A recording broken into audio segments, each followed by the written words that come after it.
Hi. ചൈനയിൽ നിന്ന് വളരെ രസകരമായിട്ടുള്ള ഒരു വാർത്ത വരുന്നുണ്ട് കേട്ടോ. അപ്പൊ ആ വാർത്തയാണ് നമ്മൾ എന്താണെന്ന് നോക്കുന്നത്.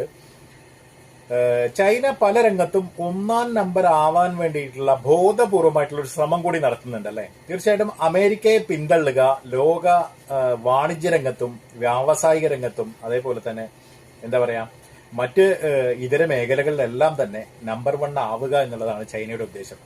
അപ്പോൾ അത് ഏറെക്കുറെ പൂർത്തിയാകുന്ന തരത്തിലേക്ക് ചൈന മുന്നോട്ട് പോകുന്നുണ്ട്.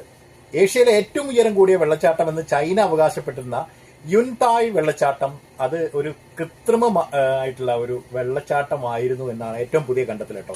ഒരു യൂട്യൂബറാണ് അത് കണ്ടെത്തിയിരിക്കുന്നത്. ഈ യുൻതായ് മലമുകളിൽ കയറിയ ഒരു സഞ്ചാരി ഇക്കാര്യം കണ്ടെത്തി. അതാണ് നമ്മൾ പറഞ്ഞു വരുന്ന കാര്യം. പാറ തുരന്ന് നിർമ്മിച്ച ഒരു എന്നിട്ടൊരു പൈപ്പ് ഇട്ടിരിക്കുകയാണ്. ഈ ഒരു ഭാഗം പുറത്തേക്ക് തള്ളി നിൽക്കുന്ന ഒരു വീഡിയോ ഇദ്ദേഹം പുറത്തുവിട്ടു. ഈ ഒരു വെള്ളച്ചാട്ടവുമായി ബന്ധപ്പെട്ട സംഭവമാണ്. അതായത്